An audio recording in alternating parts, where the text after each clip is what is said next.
Ei, pessoal, eu sou Dimitra Vulcana, professora, produtora de conteúdo no canal Doutora Drag, e estou aqui hoje a convite do Quebrando o Tabu para ler e reagir a comentários da internet. Doutora Drag! Qual a definição dessa pessoa? E aí outra pessoa me respondeu falando que eu sou um homem cis, mas atuo em uma performance drag. E aí a pessoa perguntou, o que é um homem cis? Então, um homem cis é uma pessoa que, quando nasceu, se os pais colocaram, por exemplo, o nome de João, ele continuou se identificando como um João e com o gênero masculino. Isso é um homem cis. E pode ser gay, e pode ser bi, e pode ser pan, pode ser assexual, e pode estar dentro da sigla LGBT ou não. E aí pode ser o famigerado heterossexual. Muito obrigado, deu para entender sim. Só não entendi a necessidade de usar o cis. Se o homem cis é o homem que se identifica com o sexo biológico, não basta dizer homem, ou até isso tem que mudar. Homem cis é homem cis gay é um homem gay. Pronto. Existe uma coisa na nossa sociedade atual que é esse eu universal, que automaticamente o outro se identifica, né? A gente não precisa, por exemplo, falar que a pessoa é branca, porque normalmente isso também é um marcador universal. A gente não precisa falar que a pessoa é heterossexual, porque isso também é um marcador universal. E a gente não precisa falar que a pessoa é cis, porque também é um marcador universal. Então, algumas pessoas começam a entender o debate racial entre brancos e não brancos, começam a entender o debate entre pessoas LGBTs, pensando na sexualidade dessas pessoas, né? Homem gay, olha, ele já fala sobre homem gay. Então, é interessante a gente apontar o marcador de cisgeneridade, porque a gente vive numa cisnormatividade. Porque as pessoas, inclusive trans e travestis, elas sofrem uma exclusão social na nossa sociedade justamente por causa da cisnormatividade. Sou mulher e desde pequena amo me montar de drag queen no off. É errado? Não é errado. Pelo amor de Cher, não é errado. Inclusive, drag queen, gente, é uma arte. Inclusive, é uma arte que também tem drag king, que é, na verdade, você performar com signos mais masculinos também.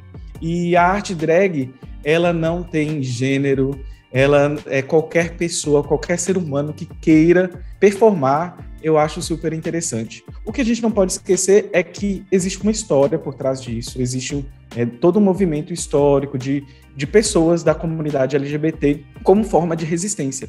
E que tal mulheres fazerem drag? Eu acho isso maravilhoso. Inclusive, já conheço. Qual foi a primeira reação da família ao saber que você faz parte da comunidade LGBT? Infelizmente, eu não tive um primeiro acolhimento e isso foi muito triste na minha história. Eu saí do armário muito cedo, brigava muito com minha mãe não aceitava a minha sexualidade, a gente tinha um monte de conflito. Só que eu perdi minha mãe muito novo. Eu perdi a minha mãe aos 18 anos de idade. E aí, quando eu entrei na faculdade, eu estava namorando. No final do meu terceiro ano, eu estava namorando e minha mãe aceitou meu namorado, assim, foi uma coisa muito linda. E aí a gente pode viver 6 meses de história, assim, de mãe de LGBT que aceita, que acolhe o namorado. E foram os meses mais maravilhosos que eu pude conviver com a minha mãe.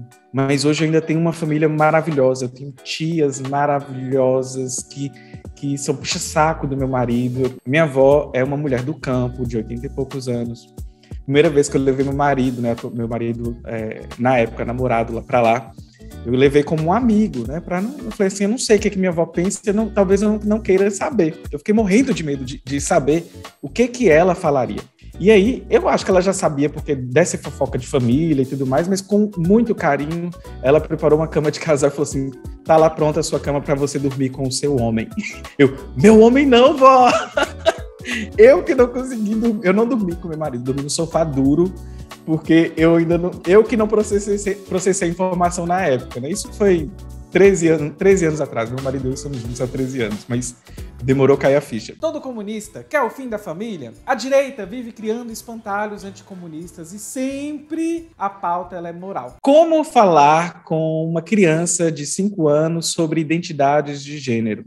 A gente tem que entender que esses preconceitos que a gente tem na nossa sociedade e toda essa ideologia que falam que existe uma ideologia de gênero que a gente vai influenciar as crianças, O ponto da baboseira está aí. Porque criança sabe respeitar também outras identidades de gênero, outras sexualidades e outras vivências. Então, se as crianças começarem a entender isso, elas não vão virar nada, elas vão ser quem elas são. A única diferença que vai acontecer é que pode ser que você, mãe, pai ou tutor de uma pessoa que é uma criança LGBT e que vai ouvir sobre aquilo ali quando ela é criança, talvez ela vai ter metade ou até nenhuma dos traumas que eu tenho na minha vida, dos problemas de saúde mental que me afetaram por não poder viver em plenitude a minha sexualidade, dos medos, das angústias que eu tenho, dessa sociedade que mata a gente todos os dias. E inclusive, né, nós estamos num país que acredita que existe um kit gay, que na verdade é para transformar menino em menina, menino em menino. E na verdade era só para falar sobre acolhimento, sobre como entender as pessoas, e se subverteram toda essa ideia. E nós estamos em 2022 e kit gay vai voltar a ser falado novamente em plenas eleições. É uma pauta moral, eles criam um pânico moral nas pessoas, porque aí pais bem intencionados começam a ser preconceituosos porque parece que vão subverter toda a inocência das crianças. E, na verdade, eu não sei se vocês já viram cenas de crianças reagindo a drag queens. Gente, é a coisa mais fofa do mundo. Você tem alguma religião e quando se descobriu uma socialista? Hoje eu não tenho nenhuma religião. Eu já fui uma pessoa cristã, mas eu já frequentei vários espaços. E a questão minha do socialismo tem muito a ver com... Eu primeiro comecei a entender sobre a pauta LGBT, e aí comecei a me entender enquanto LGBT nessa sociedade. Eu senti falta de alguma coisa, que era uma crítica ao capital, mas eu não chego, assim, pelos marxistas. Eu cheguei pelas feministas marxistas. Aí eu comecei a estudar a história da Angela Davis. A gente começa a entender quem é Angela Davis, o que ela fez nos anos 60, o que é macartismo, por exemplo. Então a gente começa a entender anticomunismo, e aí as coisas começaram a se aflorar, e eu falei assim, olha, isso aqui. E outra, né? Me xingaram tanto de comunista em 2014 que eu tenho que ler alguma coisa sobre isso. Então fui ler Karl Marx, já que, né, sou comunista. Quem é o Friedrich Engels, né? E, caramba, eles tinham razão. Então, aí eu virei uma comunista, uma socialista, uma marxista. Tá tudo bem, pode chamar várias vezes, é um elogio. Comunistas, comedores de criancinha com ketchup, barbecue. Dimitra, já tá gravando, sua doida. Agora é hora de doutrinação disfarçada. Marx e Lenin devem revirar no túmulo vendo essa nova geração comunista. Uma coisa que é importante para os dias atuais é que as pessoas precisam primeiramente separar método de pessoas. Então, se existe uma ciência do proletariado para interpretar e mudar a realidade, e aquela ciência lá de 1800 e borrachona já foi tendo um processo de evolução com construção de vários pensadores ao longo desses vários anos, é lógico que hoje o avanço disso já não é o mesmo ponto de 1800 e tanto. A gente pode chamar as pessoas do século XIX e Lenin, né, que está ali no início do século XX também, de homofóbicas? Sim, a maioria, o mundo era homofóbico. A OMS, né, a gente tinha CID até os anos 90. E, bem, né, não dá para a gente ser uma coisa que a gente chama de anacrônico, de tirar as coisas do tempo histórico e tentar avaliar com os olhos de agora, meio que não vai cair bem isso. Mas olha só, se a gente fizer um exercício assim, de pensar um pouquinho mais, a gente começa a conhecer umas pessoas. Por exemplo, tem Karl Ulrich, que é 1800, eu posso errar a data, gente, mas não vou errar o fato histórico. Ele já tinha um movimento de lutar contra as leis que proibiam a sodomia, né? E era um socialista. August Bebel, no final dos anos de 1890, também era a favor das pessoas né, homossexuais. A gente vai para 1917 e olha só, houve uma coisa chamada descriminalização de práticas não heterossexuais na Revolução Russa. É lógico que tem todo um problema de um debate para a gente falar na Rússia pós-30, que não é o momento agora, mas também teve essa iniciativa. a gente pula lá para 1960 e poucos, com os Panteras Negras. Rui Newton, por exemplo, falava que as pessoas homossexuais eram também uma das mais oprimidas deste mundo. E que os Panteras tinham que ser a favor dos homossexuais. Então, meu camarada, como assim revirar, querido? Vamos estudar, porque, olha, a coisa andou. Mas o embrião já estava lá, tá? O socialismo só dura enquanto tiver dinheiro do capitalismo. Existe uma coisa muito mágica que não te contaram da nossa sociedade. A riqueza que a gente tem na nossa sociedade, quem produz sou eu, é você, é a classe trabalhadora todos os dias. Só existe riqueza porque existe a classe trabalhadora. E aí, se o socialismo só dura enquanto tiver o dinheiro do capitalismo, por que nós temos historicamente várias ações antissocialistas pelo mundo, né? Vamos conhecer aí alguma coisinha chamada Guerra Fria. Vamos conhecer os embargos de Cuba. Vamos conhecer várias outras situações. E por que hoje isso está tão claro, né? Da gente ver como que querem destruir os nossos laços de coletividade enquanto humanidade. Socialismo não é sobre tomar as coisas das pessoas nem nada. Imagine um mundo que a gente pudesse contar com a coletividade para a gente poder acordar, comer, beber, conforme as nossas necessidades. O seu dinheiro, você só vive com ele porque você trabalha, e você só trabalha porque você só tem essa possibilidade na sua vida, que é vender a sua mercadoria, que é a sua força de trabalho. Aí, imaginemos agora todas as soluções sendo pensadas coletivamente e a gente não vê tudo caindo no nível do indivíduo. Cada vez mais estamos isolados na nossa sociedade. Eu prefiro uma sociedade socialista. Talvez eu não teria tudo que eu tenho agora e talvez eu estaria mais feliz de vendo outras pessoas acessando mais coisas comigo. É isso. Imposto é roubo! Não, queridos. A gente precisa de organização, disciplina, estudo, método.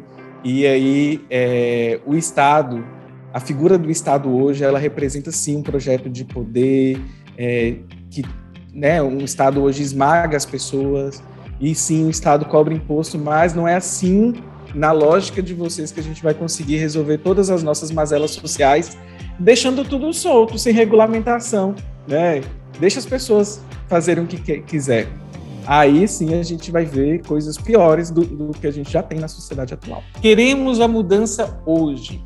Todos queremos. Eu também quero, mas é imaturo achar que basta a nossa impaciência para mudarmos a nossa realidade. Que bom que você quer, eu espero que você queira mesmo, mas assim, considerar que pensar uma sociedade é uma sociedade melhor, um projeto de sociedade é uma imaturidade, é algo também que nos faz cair numa imobilidade. É como se a gente não, já que não tem como, não farei nada, vou trabalhar, pagar as minhas contas, se eu conseguir vencer na vida, tudo bem, se eu não conseguir, vou reclamar, mas é o que tem para hoje. Se eu cair no determinismo que não há nada para fazer, aí eu acho que não faz sentido nem viver.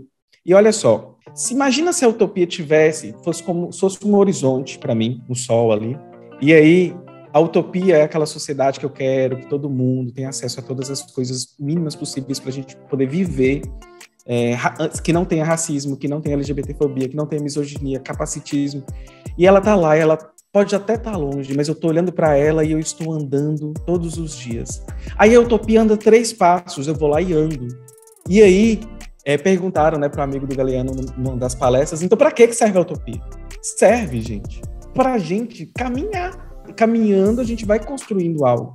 Então, eu sempre falo assim, gente, conheça qualquer coisa, uma associação de bairro, vai conversar sobre seus problemas coletivos, não individualize os seus problemas. Se você está na escola, o que o Grêmio Estudantil está falando? Se você está na universidade, o que o DCE está pensando? Tem tantas instâncias, e as pessoas acham que fazer política, é ir lá, se candidatar, ou ir lá e apertar um botão. Não, política a gente faz todos os dias e a gente faz coletivo. Inclusive, eu tenho uma coisa chamada paciência histórica. Eu sei o que eu estou fazendo hoje, eu sei que a gente não consegue mudar as coisas que a gente quer que mude hoje, mas eu preciso atuar em prol de uma melhor sociedade hoje para isso. eu talvez não vou ver um mundo melhor, mas eu preciso deixar meu trabalho nesta sociedade pensando como algo para a posteridade trabalhar e construir uma outra sociedade melhor a partir disso. Melhor frase que já ouvi nos últimos tempos: não é depressão, é falta de justiça social. Tenho esse sintoma faz tempo, fortemente acentuado de 2013 para cá. O mundo viveu um estado de bem-estar social, sobretudo lá na Europa, no pós-Segunda Guerra. Chegou nos anos 70, uma mulher e um homem, Reagan e Thatcher, criaram políticas para serem implementadas na nossa sociedade. Basicamente, tudo da sua vida vira mercadoria. Então, você tem saúde, é mercadoria. Educação é mercadoria. Você tem acesso à hortinha comunitária da sua comunidade, vira mercadoria. Você precisa comprar. Agora, nada se constrói.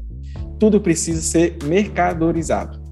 Isso atrelado às nossas condições trabalhistas, que cada vez ficaram mais insalubres. É lógico que também acoplado a isso, a gente vai ver ao longo dos anos um aumento das doenças mentais, do acometimento de saúde mental, do nível de síndrome de burnout, de ansiedade, de depressão. E isso tudo está associado a um processo de pauperização. Estamos cada dia ficando mais pobres enquanto sociedade. Talvez a primeira pauta seja a união, como unificar as nossas vozes. O ditado está dado e o resultado é conhecido. Existe como sim ter uma união. A união ela existe, a gente só não pode confundir crítica como desunião. E eu acho que é aí que está o fio da meada enquanto sociedade que deseja algo melhor para todos e todes. São grandes tarefas e eu preciso também dizer que em pleno 2022 eu não posso ter vergonha de dizer que eu sou marxista, socialista, comunista. É uma forma de interpretar e de tentar modificar a realidade. E é uma dessas formas e é a que eu mais vejo sentido enquanto método científico, inclusive. Então, é isso. E brigadão pelo convite. Eu acho que foi um bate-papo assim, extremamente proveitoso.